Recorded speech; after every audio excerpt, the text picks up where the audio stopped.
So I thought I'd just put a quick video together on how to save a little bit of money. I just come up with a few simple ideas. It's nothing crazy, but hopefully if we can share some ideas on how to save a bit of money on car parts, this is a very good thing for everybody, because I'm very poor and most people with cars are, so let's get into it. So this is something that I actually do. I brainstorm a list of jobs I want to do on the car over the next 6 to 12 months, and I sort of have a rough idea in the back of my mind, the parts and the tools that I'm after. I just sort of brainstorm together maybe 10 or 20 sort of ideas and things like that. And from that, I sort of know what's going to be the most expensive parts. And I don't buy those parts until there's a big sale or I know that there's going to be a big sale coming up. Most of my parts are sort of bought online and things like that. And I'll only go to Mercedes-Benz when I have to. But there is during the year big sale events that you can take advantage of. For example, Boxing Day or the end of financial year and things like that. I've found that the largest merchants online are just large warehouses that are basically retail shops. They're not very good with auto expertise, but as long as the part numbers are matching, there shouldn't be a problem with anything. They seem to be always having something on sale. They're pretty aggressive with their retail sales, but don't be fooled.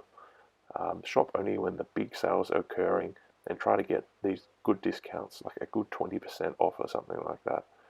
That's a good place to start. Whenever in doubt, you can always go back to the head manufacturer's webpage and check for compatibility and check part numbers. It seems like some extra work, but you can make some good savings if you just do this and do a little bit of research beforehand.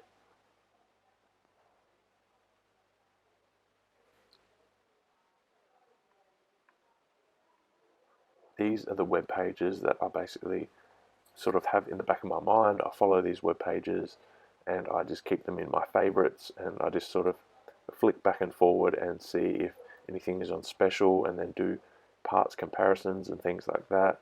Sometimes I can't get the exact brand what I'm after, but I know I'm always going to make a good savings, so that's what matters. I do just keep a little bit of side cash in case there's any sort of random flash sales that pop up, and I might just buy a few little things, but apart from that, I usually only shop when there's going to be a really good sale on. Automotive tools and things like that, I'm just a home hobbyist, so I just buy everything second hand. There's no point really getting brand new tools. There's a few brands that I'm familiar with and I know that the quality is good, so that's basically all I do. I just buy second-hand tools and things. And things like consumables or the things that you use up all the time, such as rags and degreaser, things like that, I always buy that in bulk. You make a saving, you know you're going to end up using it up eventually anyway, so just to be smart with that and just buy in bulk with your consumables.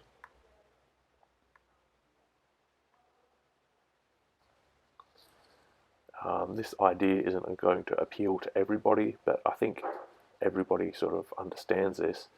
Um, with car manufacturers, there's actually huge amounts of cross compatibility between cars, and the manufacturers, they won't share that information to you. You've got to do the detective work and you've got to figure it out for yourself. So, for example, the diesel engine in Mercedes-Benz, it's used in over 2 dozen different models of Mercedes-Benz, which is the OM651, but it's like this for many, many other cars.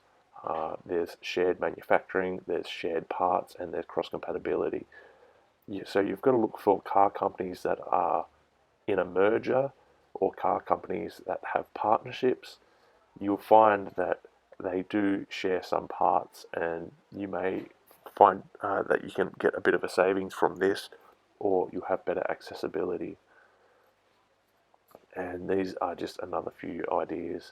I mean, they're not very much, but they're just good to consider. So I know a lot of people are hoarders and hoard parts. If you don't use it, just sell it off, just get rid of it, and just keep the money and the parts that you need for your car. You can also recycle some old car parts, especially old batteries and things like that are really good. But amazingly, I got some money for my brake rotors that I just took off my car. and you can get money for other things like alternators and cabling and things like that. Copper is also always going to be expensive. Even old radiators and intercoolers that are aluminium, you can get a bit of money for those too. Another thing is the cost of fuel and me using public transport if I have to travel far. And this is another important slide that you'll see me repeat quite often, so just have a quick read.